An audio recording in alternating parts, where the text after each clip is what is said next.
So one of the things I learned about the biblical narrative, this is so cool. This is what the next book's about. So imagine there's two possible states, one of disunity and chaos. You're going in every direction at the same time, and one of relative unity. Now the unity can turn into tyranny, and the multiplicity can turn into chaos. Those are the two dangers. But imagine there's a proper unity that stops you from being anxious. Anxiety is a marker of internal disunity of narrative. And I already talked about that with this Carl Friston, for example, who's the world's most cited neuroscientist.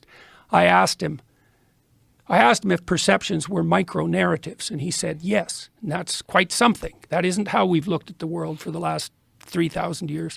In any case, to the degree that you're not anxious, something is uniting all the directions you could take. Okay. Now, to the degree that you're not at odds with everyone else, in the chaotic state of nature where everyone's at everyone's throat, it's because there's a mode of perception and action that unites you socially. So you can be united psychologically, then you're not a house that's built on sand, and you can be united socially. Imagine there's a spirit that characterizes that unity. So the biblical corpus is an attempt to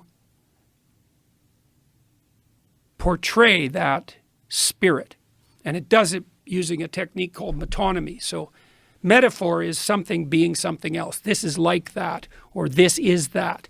It's a way of taking what you know to explain what you don't know. But metonymy is a technique where you take one story that seems to have one moral and you juxtapose it with another, and maybe do that with a sequence of stories. And then there's an implication that there's a meta story that emerges across all the ordered stories. And that's what the biblical corpus is, because no one wrote it, not in any real sense. And the processes by which it aggregated are mysterious. They extend over thousands and thousands of years. But here's what the book is. It's a library, not a book. Here's what the library is. There's a proclivity towards monotheistic unity that unites us psychologically and socially.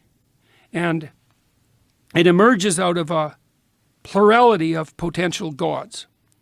It emerges from the bottom up. Now, you could argue that it descends from the top down too, but I'm not going to get into that at the moment.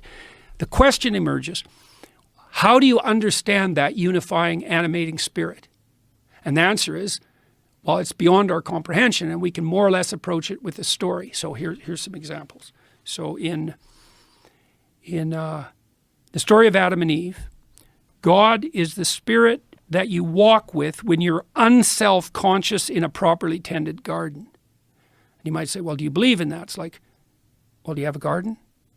Most people want a garden. They want a house. They want a little fenced-off plot.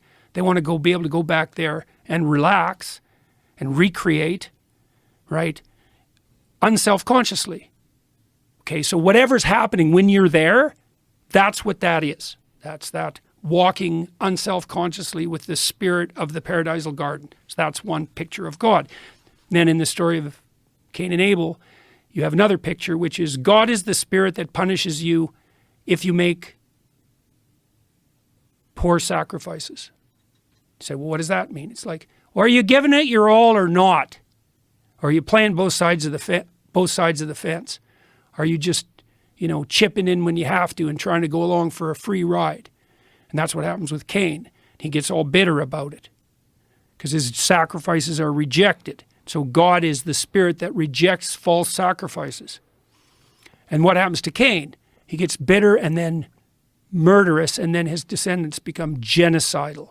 That's the Cain and Abel story in like 2 paragraphs. So then you have the story of Noah. So in Noah, God is the spirit that calls the wise of his time, because Noah's portrayed as someone wise in his generations, right? So for his time and place, he's a wise man. He has the sense that the storms are coming and it's time to batten down the dam hatches.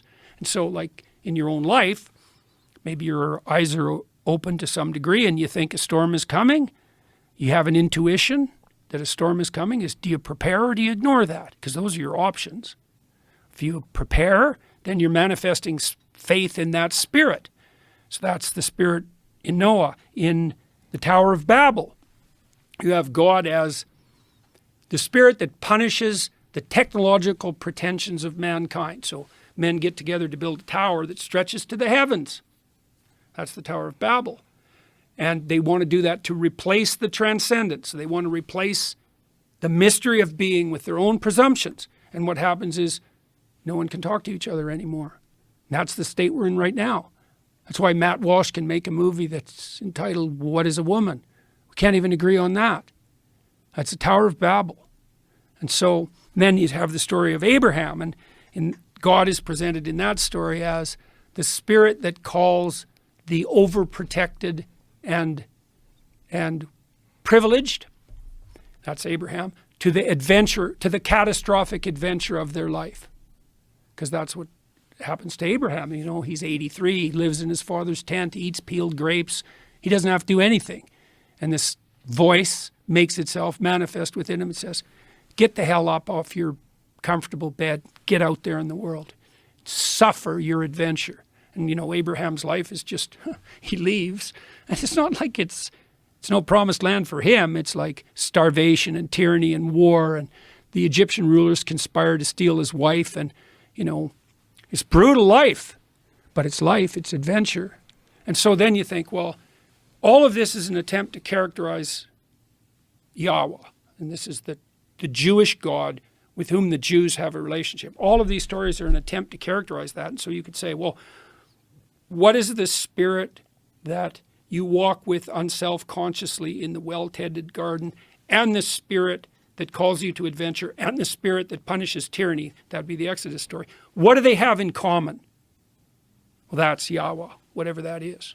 And so then there's an attempt to characterize the nature of that spirit. And then there's a twist on that in the New Testament, which is an amazing twist.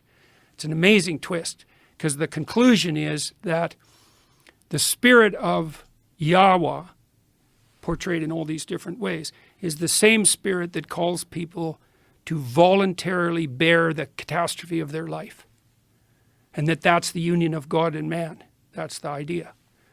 So it's a hypothesis. It's like, well, is that the same God? So imagine that, you know, you're confronting your horizon of possibility and tragedy as bravely and honestly as you can. Well, that's the spirit of Yahweh making itself manifest within you. And if you do that properly, then you can bear up under that load. So that's a way better story than power. You know,